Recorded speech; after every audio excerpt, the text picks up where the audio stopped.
Make me a channel of your peace.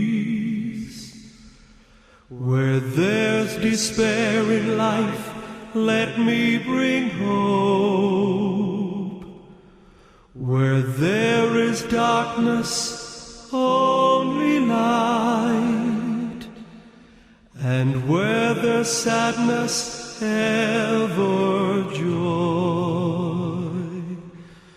O Master, grant that I may never seek so much to be consoled as to console, to be understood as to understand, to be loved as to love with all my soul.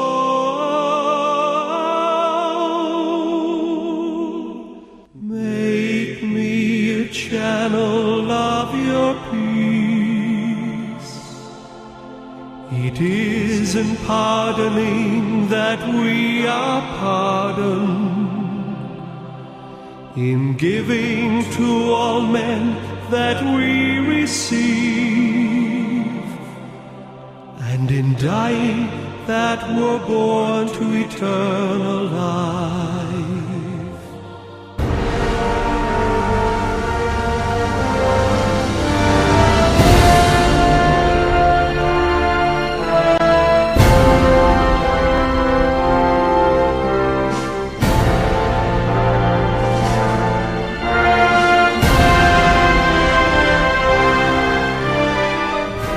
From the very beginning, I wanted to serve the poor purely for the love of God and to give them what the rich people get with money. I wanted to give to the poor for the love of God.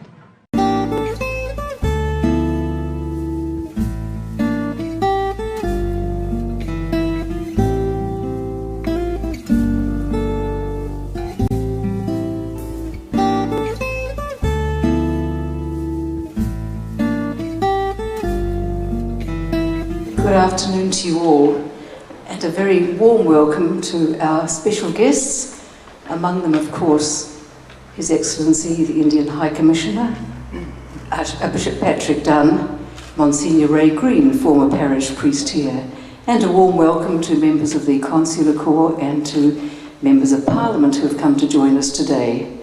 And I've been asked to send greetings and best wishes from the Governor-General, who is in Wellington, I understand, at another Armistice Day prayer service, and the Prime Minister and Leader of the Opposition, who of course are very busy at the moment preparing for another big event that's going to happen in 2 weeks' time.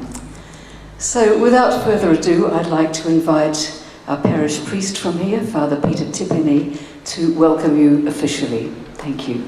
Whakarongo, whakarongo, whakarongo, whakarongo. Ake au ki te manu te mātu e tangi nei, tuia. Tui runga, tui raro, tui roto, tui waho. Ka tangi hoki au ti hei wā Māori ora.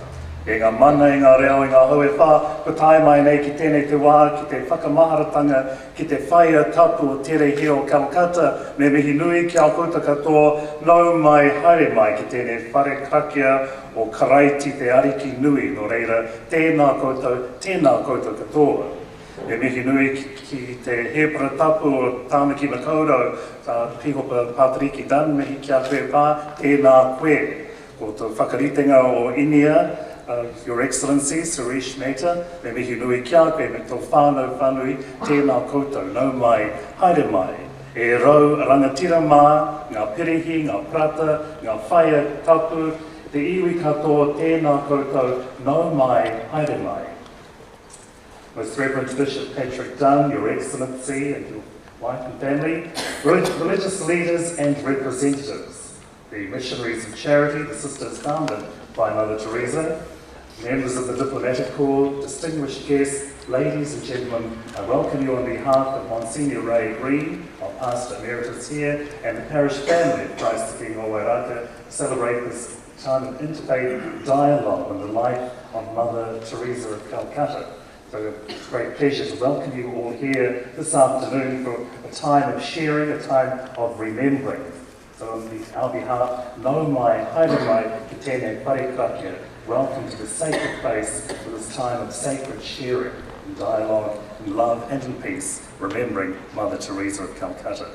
Now I'd like to invite students of Masterton College to come forward and to tautoko, to give support to our welcome. A beautiful hymn, the prayer of St. Francis, which was a prayer very dear to Mother Teresa. Make me your instrument of peace, my God. Make me your instrument of peace. Mold me and make me, open me and take me. Make me your instrument of peace. Where there is hatred, let me sow your love. Where there is injury, you may forgive. Where there is conflict, you give unity. Where there is doubt, faith may grow. Make me your instrument of peace, my God. Make me your instrument of peace. Mold me and make me, open me and take me. Make me your instrument of peace. Where there's despair, let me show your hope. Where there is darkness, let me shine your light. Where there is sadness, let me bring your joy. Where there is fear, grant your peace. Make me your instrument of peace, my God. Make me your instrument of peace. Mold me and make me, open me and take me. Make me your instrument of peace. May I seek to comfort and to understand. May I love all people rather than be loved. Forgiving is the best way to receive, and dying is the way to eternal life. Make me your instrument of peace, my God. Make me your instrument of peace. Mold me and make me, open me and take me. Make me your instrument of peace.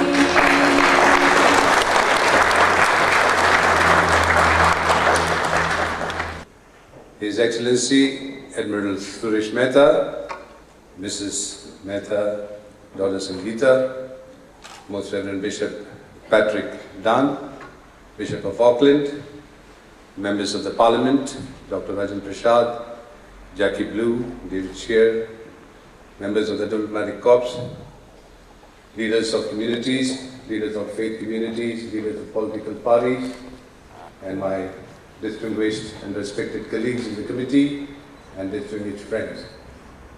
Today is a day that we are here under one banner, under one party, Mother Teresa's party, under one manifesto, under one policy, peace and love.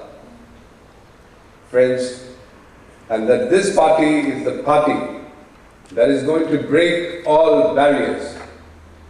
For there is no war, there is no enmity.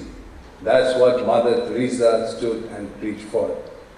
There is a saying that says, across the gateway to my heart I rode no thoroughfare, but love comes laughing in and cried and goes everywhere. And that's the love that we are going to do.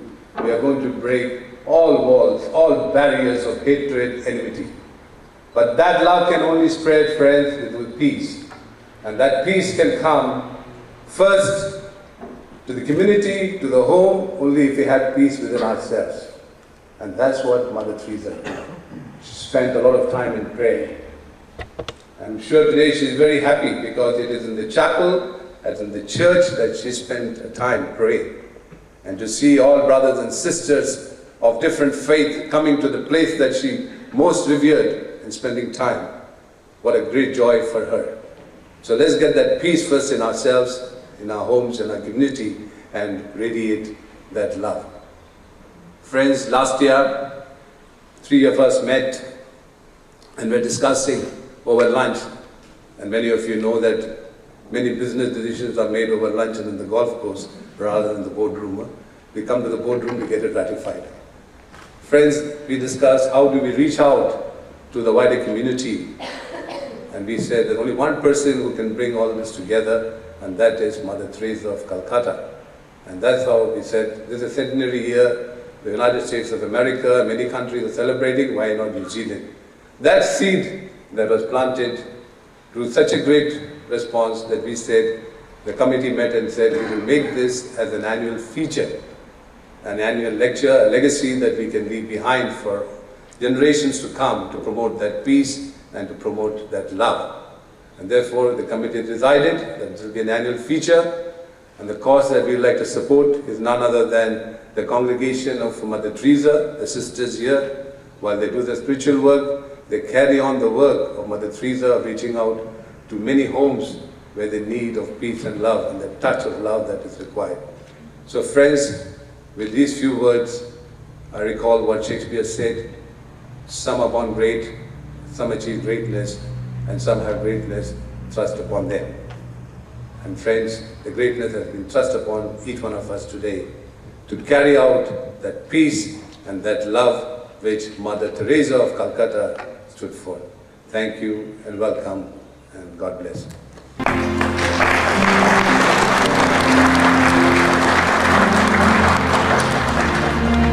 In just a moment, we will call upon His Excellency Admiral Suresh Mehta, the Indian High Commissioner, to address us. But first, I'd like to say a word about him and how delighted we are that he's come to join us today, as he did last year.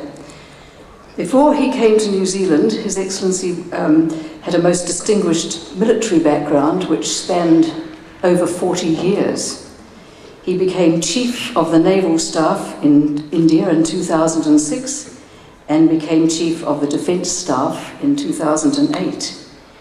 He is a qualified fighter pilot and served the Naval Air Arm in numerous appointments in the Frontier Fighter Squadron of the Indian Navy.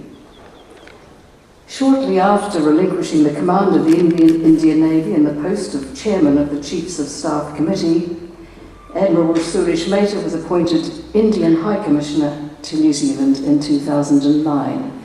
And now it gives me very great pleasure to ask him to address us. Thank you. Thank you very much, dear. Good afternoon, everyone.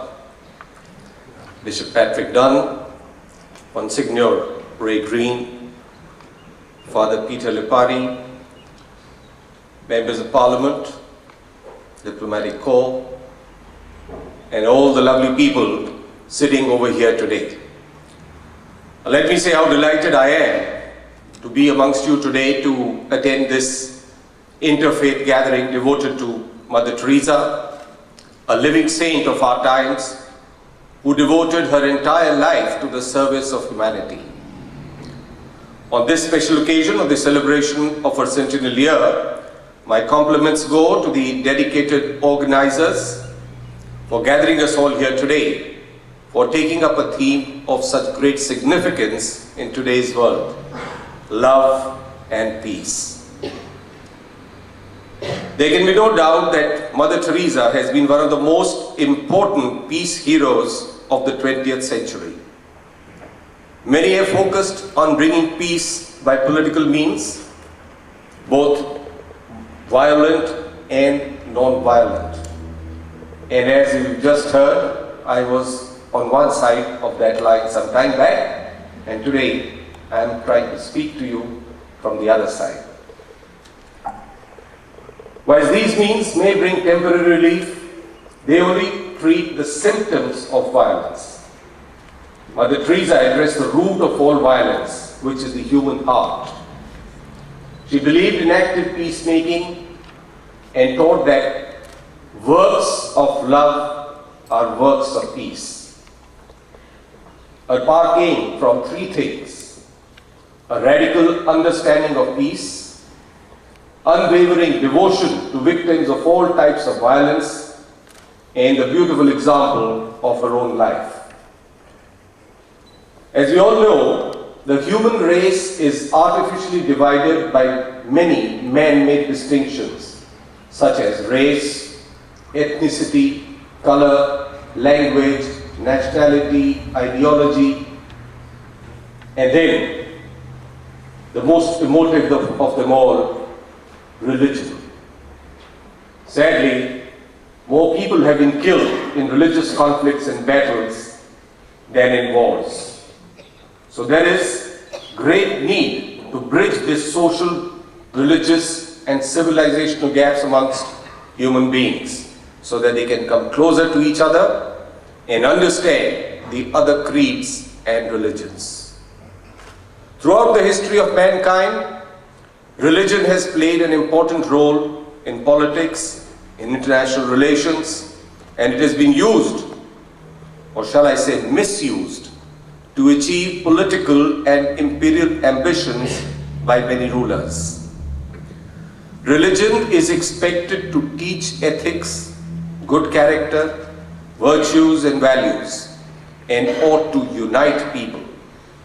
However, in practice, the lack of understanding of the purpose of religion and the misinterpretations by followers of the teachings of the prophets and the founders results in divisions which can then lead to tragic consequences. In this increasingly interdependent and globalized world, migration has led to more interaction and also friction between different cultures and faiths, fueling such theories as Samuel Huntington's clash of civilizations. It has become easier to erroneously identify and categorize people's intentions, political affiliations, and the like based on their religious identity. As a result, people are now focusing more on what differentiates, for example, Muslims from Christians and Jews, Shiites from Sunnis, Protestants from Catholics, Sikhs from Hindus, Shiites, Sikhs from Hindus, whilst overlooking the common values that unite them. However, we must admit that despite the differences in worship and theology, all religions share a common teaching, and that is peace. I do believe that international faith gatherings such as this serve a key role in highlighting the role religions can play in global affairs by promoting shared values as a means to achieve peace. India, the largest democracy in the world, with a civilization more than 5,000 years old, is proud of its multiple cultural origins. The cultural origins of the Indian subcontinent can be traced back to the Indus Valley civilization, the remains of which are cherished till today. And besides, India is the place which has given birth to 4 different religions: Hinduism, Buddhism, Jainism, and Sikhism. And yet, all this while, India has continued to remain a land of diverse cultures, religions, and communities, while through the centuries, people of all cultures and religions, speaking different languages, have lived together in perfect harmony and peace.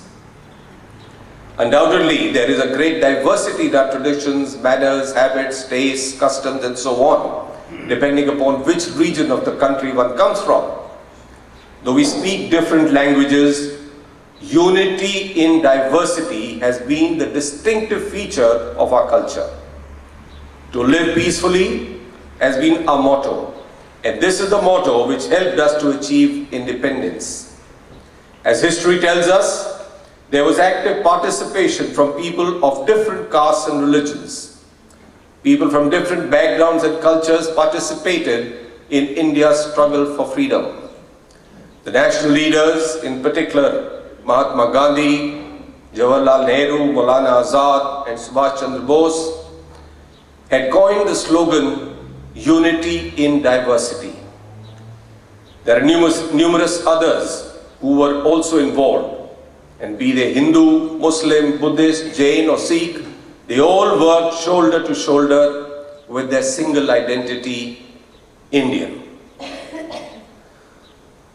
Interreligious tensions have quite often in the past led to crusades and invasions, and it can get exacerbated quite easily in today's close and interconnected world.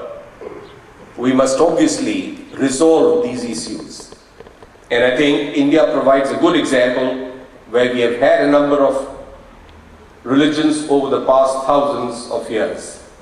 While some of them were imported from outside, many others have been homegrown in India itself. Despite this, the fact is that these religions have been able to coexist with each other, and the principle of ahimsa has generally flourished in the country. Even today, this principle has a strong bearing on every religion. This is very precious, and India takes pride in it. If we were able to forge a harmonious relationship among societies and religious beliefs in today's multi-ethnic, multi-religious and multicultural world, then it will surely set a very good example for others. In a multi-ethnic society, big problems can arise between the majority and the minority. Perhaps the majority must look at the minority as their invited guests. And the minority, on the other hand, should be able to synthesize with the majority and thereby enable both sides to live in harmony. In order to sustain this harmony, both sides must give due credence to the sensitive issues between themselves.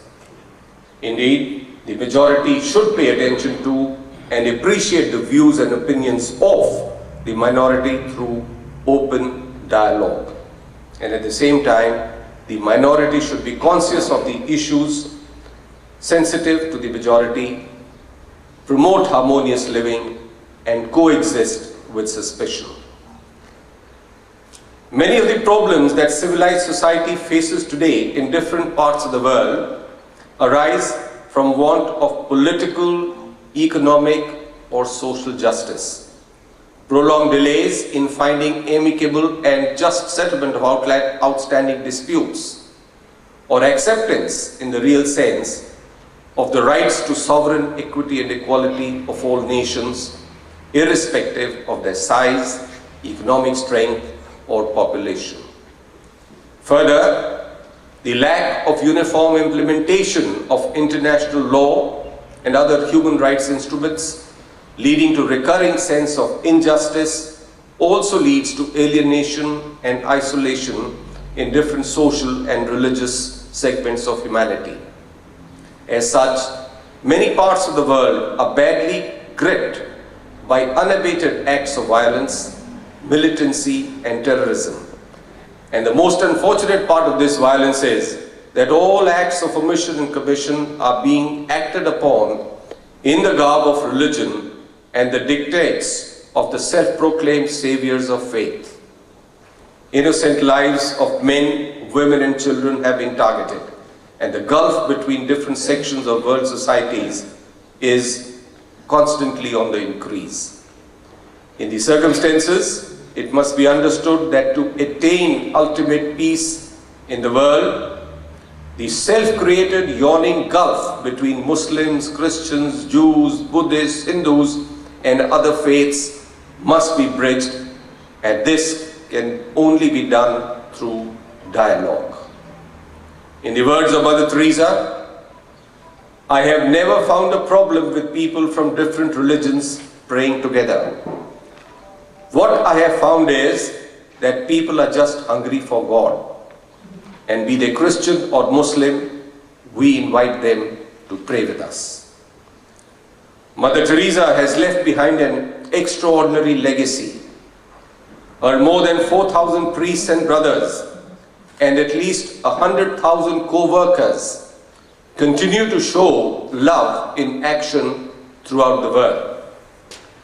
They continue to follow the way that Mother Teresa described on her business card, which is the simple path. The fruit of silence is prayer. The fruit of prayer is faith. The fruit of faith is love. The fruit of love is service. And the fruit of service is peace.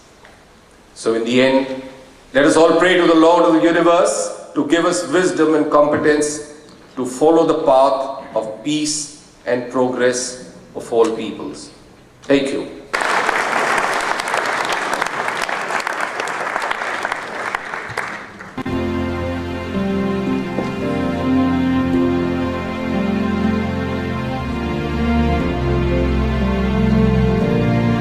Namaste, respected invitees, brothers and sisters. Thanks for giving me the opportunity to speak on tolerance. Hinduism incorporates all forms of belief and worship without necessitating the selection or elimination of any. A Hindu is inclined to revere the divine in every manifestation, whatever it may be, and is doctrinally tolerant.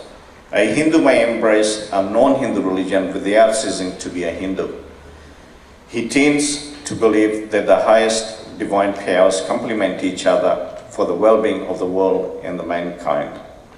A Hindu also understands the concept of harmonious global society that should unite, prosper, and live in peace. Vasudeva Kutumbakam are not mere empty words spoken by rishis a long time ago, simply meaning world is one big family.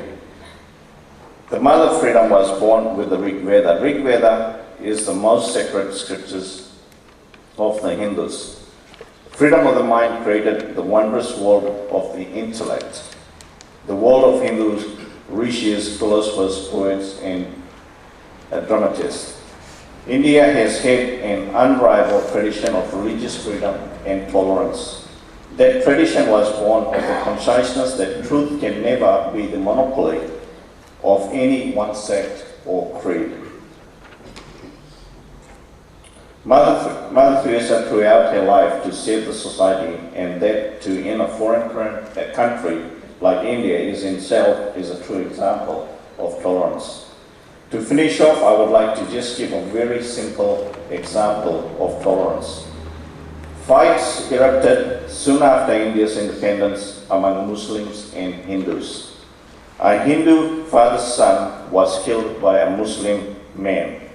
And in retaliation and revenge, this Hindu man went and killed the parents of a Muslim boy. He then came to Mahatma Gandhi and told Gandhiji of this. Following the scriptures and teachings of Hindu Muslims, Mahatma Gandhi told the Hindu father to bring the young Muslim boy to his home, bring him up as his own son, but under one condition: bring him up as a Muslim. This is tolerance as per Hindu belief. Thank you very much.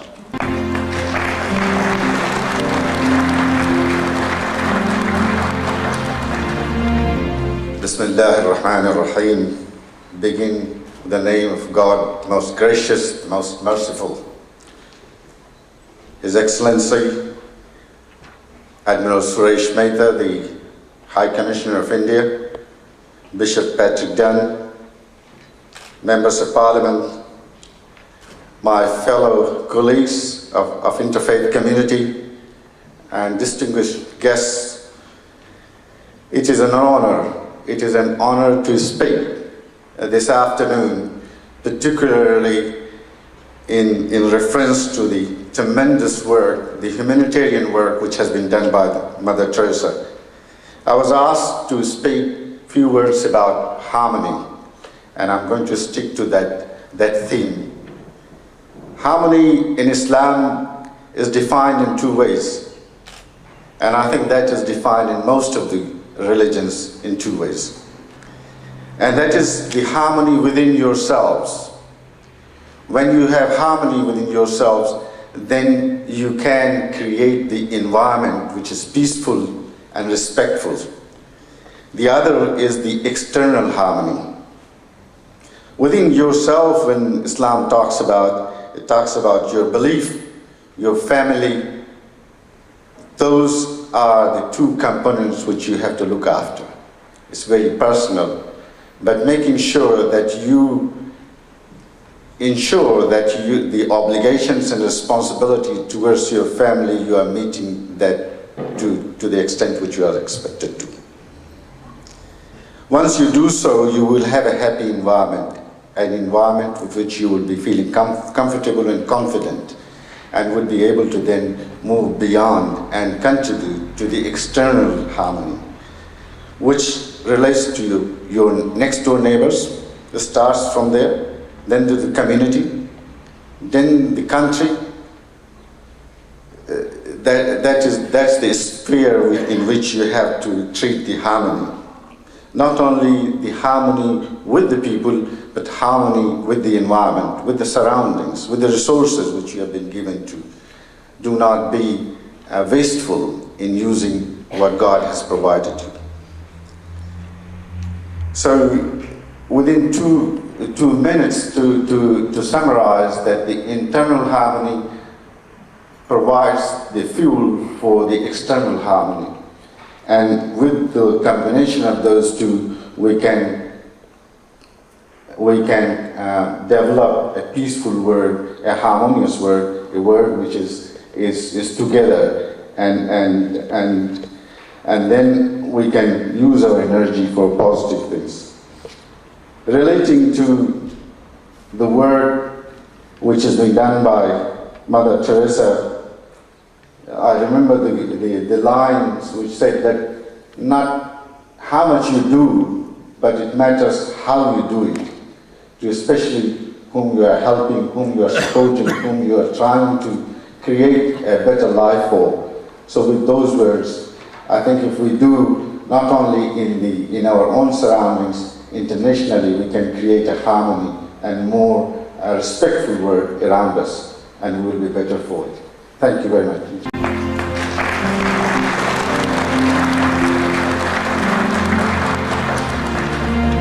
Good afternoon. Namaste, Sastrikal, Kemcho, Kyora.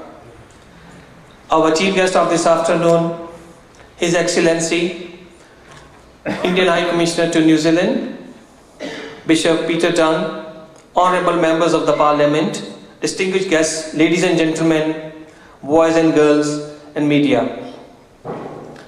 I start with a short story. I just heard Mr. Abdul saying, it doesn't matter how much you do, but how better you do. A volunteer was just doing his volunteering job, and somebody asked him, hey, what are you doing? You're not doing up to your own standard capacity. And he retorted, hey, I'm doing, that's it, because I'm volunteering. That's not the kind of voluntary work Mother Teresa was looking for, isn't it? The topic was given to me today was for service.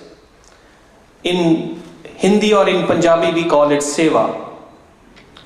This word is derived from Sanskrit, meaning to serve, to worship, and is usually translated as service or serving, which commonly relates to work for which one is paid. This, however, does not convey the sense in which the term is used in our Sikh tradition. The word seva has, in fact, two distinct connotations. Firstly, it means to serve, to attend to render obedience to. And secondly, it means to worship, to adore, to revere, or to pay homage to. Sikhism is founded on the principle of Sarbat da Pala, meaning working towards the common of all the humanity. Common good of all the humanity. For Sikhs, this means reaching out to serve and uplift all of the humanity as an expression of devotion to the Creator. Many Sikh institutes such as Guru Ka Langar, which is common free kitchen, Kirtan, that is singing hymns in his praise, Path, read from the holy book Shri Guru Granth Sahib, etc., depend upon the performance of seva by many in the congregation.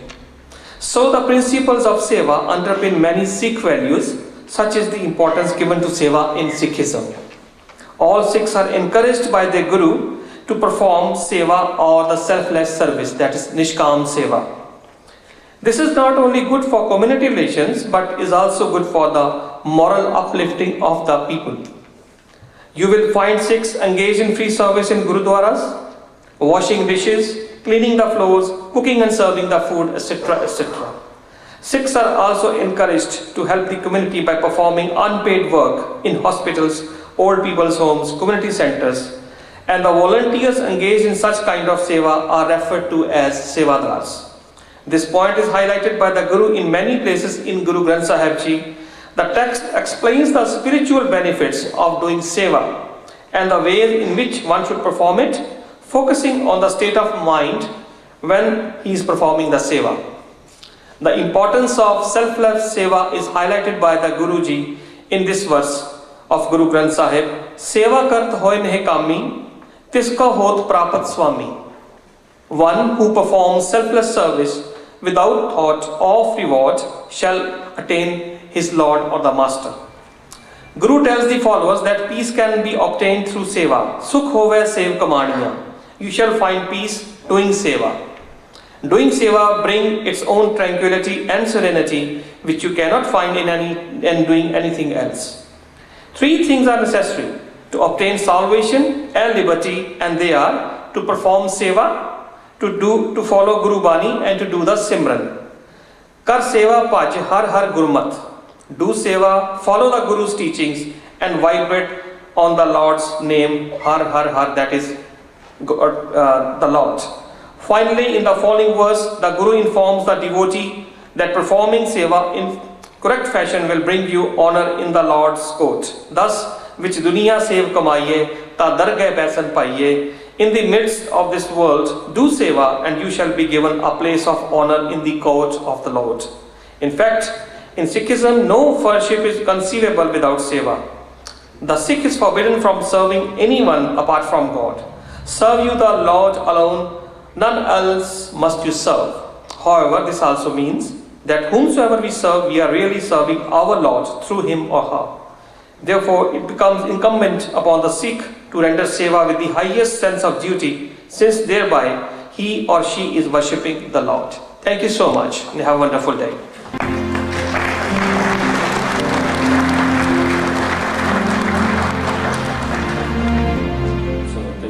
So thanks for giving good opportunity for me.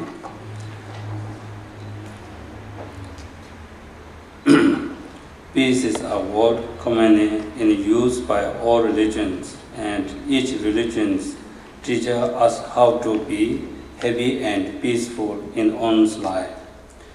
We human beings are all motivated by a desire to make ourselves happy and peaceful. To do so is right. However, we must keep in mind that peace and happiness are impossible in the presence of anger and hatred. Too much involvement in only external materialism will also destroy our peace of mind. From the Buddhist point of view, I think that genuine peace and happiness can be achieved on the basis of love and compassion. Love and compassion are internal qualities, and they can be cultivated by anyone, anywhere in the world. But they are inner quality and basic human value.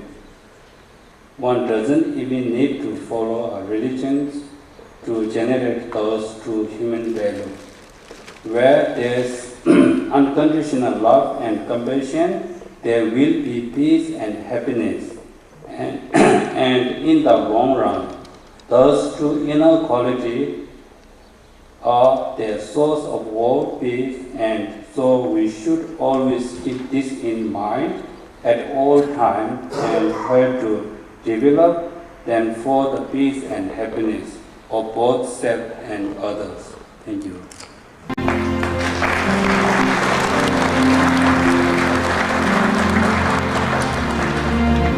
E ki kāne te tuatahi e pā, te mihi ki te whare e tū nei, te papa e takoto mai nei waho, ki te matua nui e te rangi nāna nei te tīmatatanga me te whakamutu mō ngā mea katoa, e klori e ki te atu i runga rawa, e mau ngā rongo ki te whenua, e whakaro pai ki te tangata.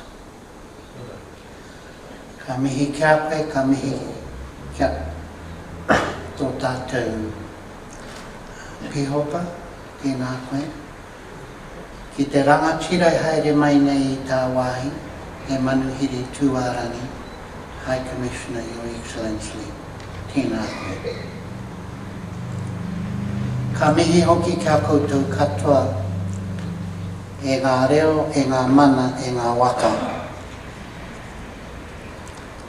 Ka huri ki te rao ngā reo. I want to pay first respect to God, the Creator of all, to this beautiful church that we are in today. Distinguished guests, Bishop Dunn, Your Excellency, High Commissioner of India, and your family, to the many faith community leaders, to my colleagues on the Mother Teresa Committee. I want to say thank you for this opportunity that you have asked for me to speak on behalf of the Maori community. I don't know what I'm going to say, but I'm going to say it. I have looked at the life of Mother Teresa from many, many angles, and recently gave a kōrero, a speech, at the Interfaith conference with the Muslim Islamic community on peace, loyalty and tolerance. And I acknowledge all the previous speakers who spoke on this aspect. So I wrote notes on that, and I have to put them aside because you've covered them. But I want to say just briefly a word, it's a principle in Maori life, and this word is called aroha. But it's only one aroha, a four-letter word. And yet it has such a big meaning. If I ever looked at life of service to people, the one word covers that, and that is aroha. The principles of aroha are quite distinctive. It is encased in tapu, the respect of the things you do and who they will affect and who you are doing it with. The respect of people. Keeping peace is respecting people's dignity, respecting their tapu. Encased in that manaakitanga and aroha are tapu. Is tapu, the word tapu, but surrounding that we have the guiding principles of tapu being tika, pono and aroha. I've mentioned aroha. But aroha cannot be effective if it's done with the wrong purpose. Tika and pono, really meaning tika is about being just, pono is about being honest, and then aroha will work. Aroha really meaning love, care and compassion. For if my actions are for my material gain, and I call it aroha, it does not work. If my actions are to deny another person of their existence, including their colour of skin or their rightful place in our world, and and I am discriminatory in my words and in my actions, I am not practicing aroha. I pray to Mother Teresa that aroha be permeated throughout New Zealand society. And then today I greet the members of Parliament that in a few weeks' time they will be facing the elections of our country. I see this as an action time for us to look at principles of tika, pono and aroha to lead our country, to give us good guidance as members of Parliament, as leaders of our community. Tēnā koutou, tēnā koutou, kia ora mai no rā tātou katoa.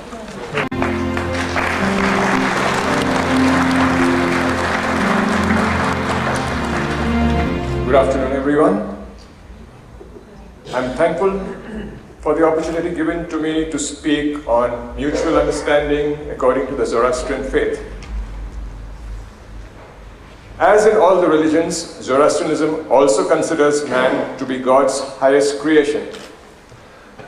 He wants man to be his agent, and so has endowed him alone with the wohu mana, or the good mind. It is this mind which helps man to think, understand himself, know God, and be a trustee of God's creation. To help man achieve this, Zoroastrianism bases its philosophy on the three pillars of good thoughts, good words, and good deeds. By good thoughts, we mean thoughts that will bring about goodness, happiness, and well-being among mankind. Hence, there will be no room for intolerance or entertaining any kind of hatred or causing pain to another being. Such good thoughts need to be reflected in speech or words that would promote understanding and harmony and remove doubt or suspicion of others. Truth, or asha, is the core of Zoroastrianism. Our words should not reflect any kind of falsehood or deceit. But the most important thing to remember is to translate these good thoughts and good words into good actions. For only then do good thoughts and good words have real significance. By good actions, we mean observance of respect and tolerance for others, and the principle of live and let live. There has to be complete alignment between what we think, speak, and do. Only then will genuine love for our fellow beings ensue. Hence, the message to take home from Zoroastrianism today is to develop the habit of introspection in all that we think, speak, and do. We need to ensure that what we think, speak, and do are in complete harmony. Once we begin to do this, mutual misunderstandings will begin to disappear, ushering in trust, better understanding, and unity among our fellow men. Thank you.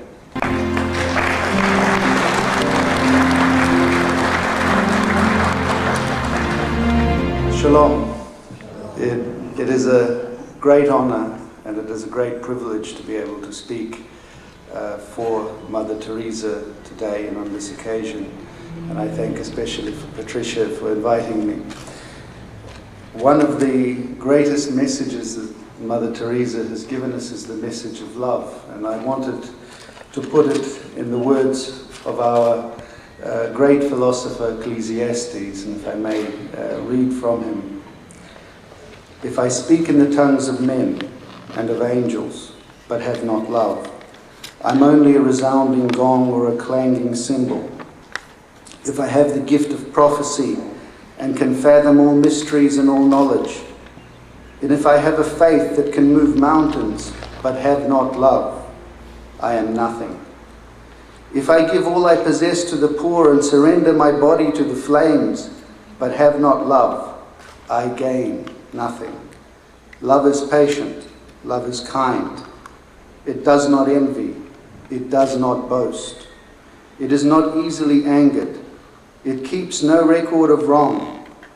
Love does not delight in evil, but rejoices within the truth. It always protects, always trusts, always hopes, always preserves.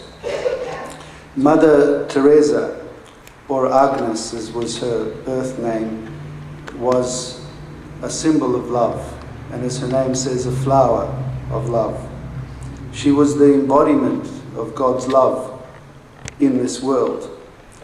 And in her own words, her mission was to care for the hungry, the naked, the homeless, and all those who were unloved.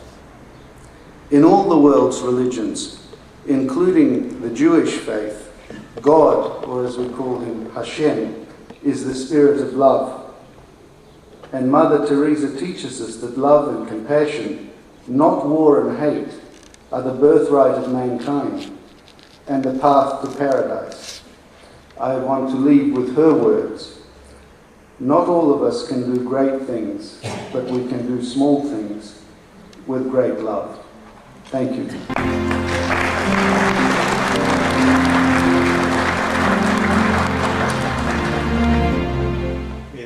Father Peter Tippany gave us a welcome. He used a lovely Maori expression. He spoke, he said, Tēnā koutou e raurangatira mā, to the 100 chiefs who've gathered, I pass greetings. So I too pass my greetings to you all as we gather this afternoon. I was thinking Mother Teresa would be so delighted that we have this interfaith gathering here in her memory, because she truly loved all. And the Mayor of Auckland, Liam Brown, makes the point, which I find quite fascinating, that Auckland is one of the 10 most ethnically diverse cities in the world now. Interesting, isn't it? So we have all these different cultures, and how important it is that we can meet together and appreciate one another. I just wanted to highlight 4 characteristics of Mother Teresa's message which speak loudly to me. Firstly is her service of the poor, which we've mentioned. She said to her sisters that the poor are God's most precious gift to our society.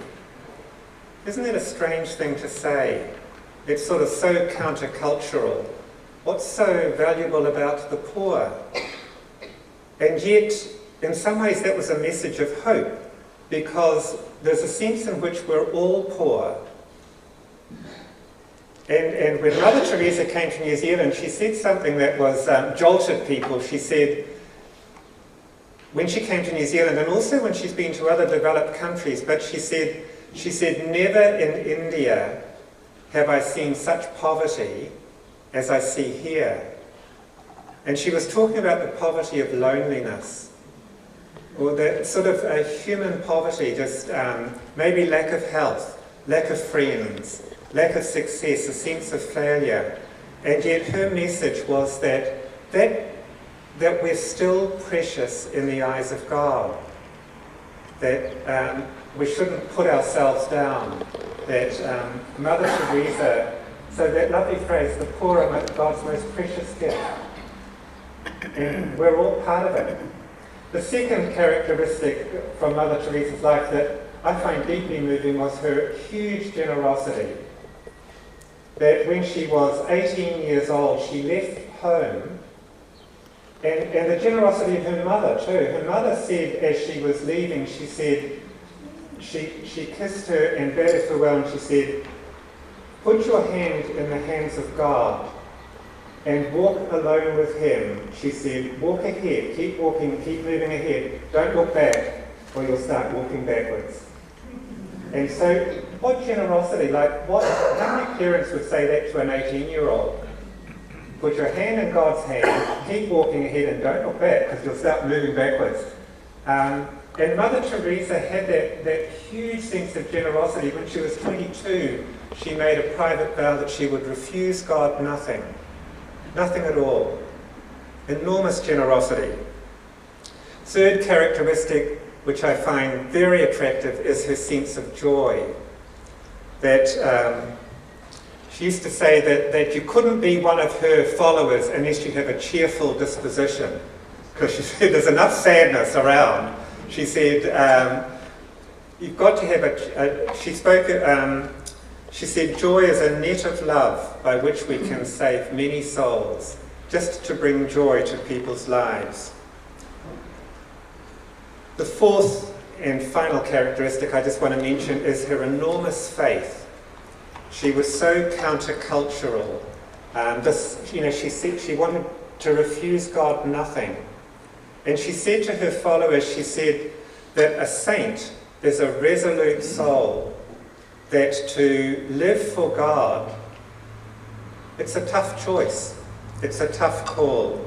And more in recent years, we're learning more about her own journey of faith, that she said, the path to holiness begins with a firm decision. So for all of us who live by faith, Mother Teresa would say, good on you, hang in there. But she also acknowledged it's difficult, it's challenging. Just to conclude, in my office I have some little sayings of Mother Teresa that were very precious to my mother.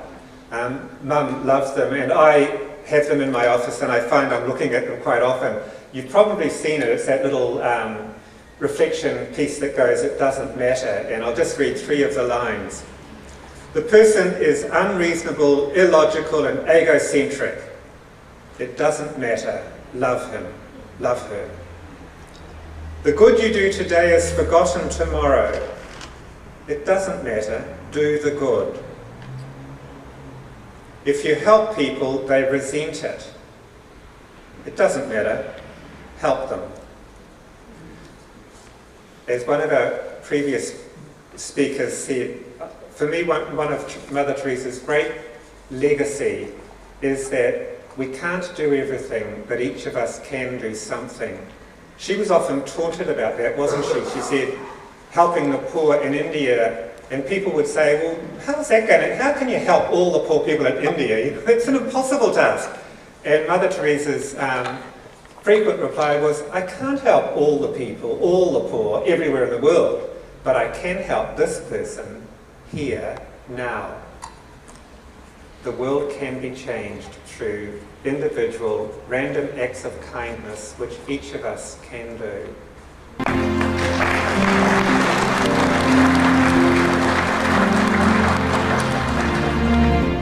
We would like to take this opportunity to honour His Excellency and family, and I call upon Wenceslaus, who is going to do the honours. As Lindsay has said earlier, His Excellency was not only the Chief of the Navy, but also he was the Chief of the entire Defence Force. It's a very powerful position. Very few people can reach that level. And the other day when they were introducing, they said he was having 2 million people. He was the Chief of 2 million people. Such a powerful man, such a distinguished person, but with humility, he is here today in the name of Blessed Mother Teresa of Calcutta, promoting peace and love.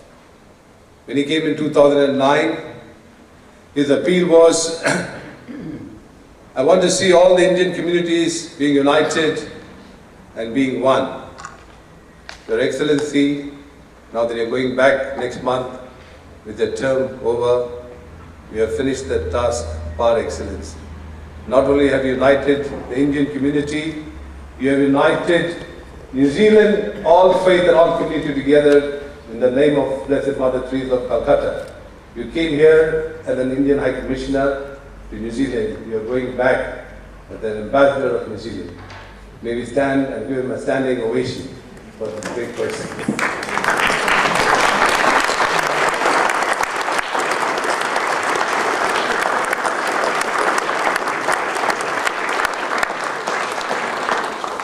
request Curly Coleman, the gentleman of the diocese, and also the member of the Mother Teresa Committee, to kindly come forward. Your Excellency, to kindly accept. This is a very special book given by the Mother Teresa Sisters, signed by Most Reverend Bishop Patrick Dunn, as a remembrance of what you have done for us. Thank you.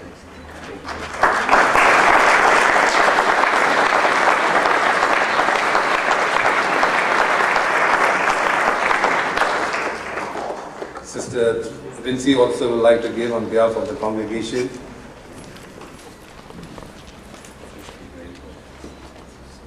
Now I'd like to call upon Mrs. Maria Teresa, carrying the name of Mother Teresa herself, to kindly come and accept a small. This is something that's very dear to Mother Teresa, the rosary bead. You'll never see Mother Teresa without the rosary bead. So, on behalf of the congregation.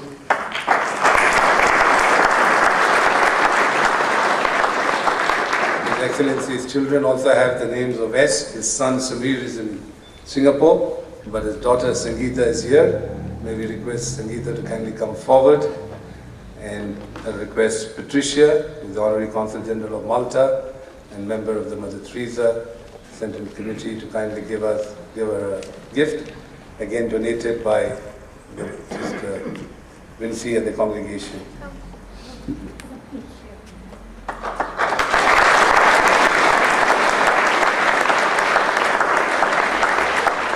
Thank you for all that you have done. I'd also like to acknowledge the presence of Lady Hilary here. Thank you. Good afternoon.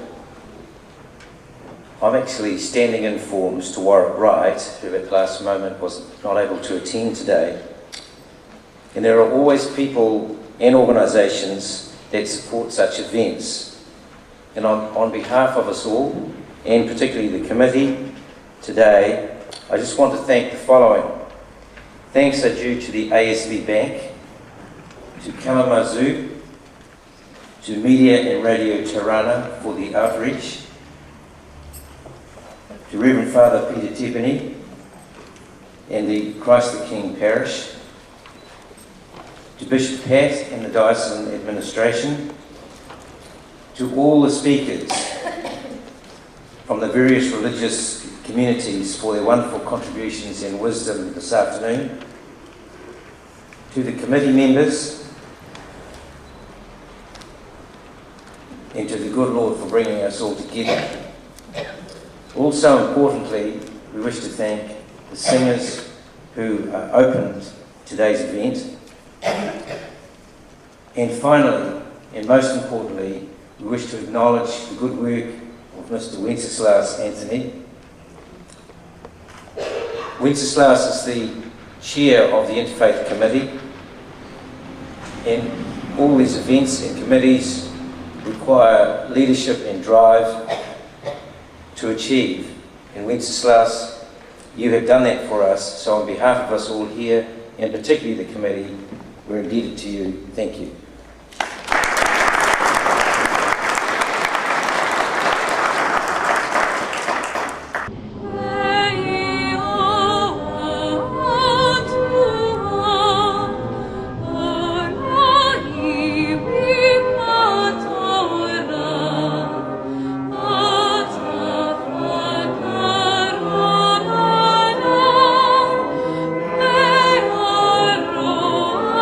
Oh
asked me, what will you do when there'll be no more poor in the world?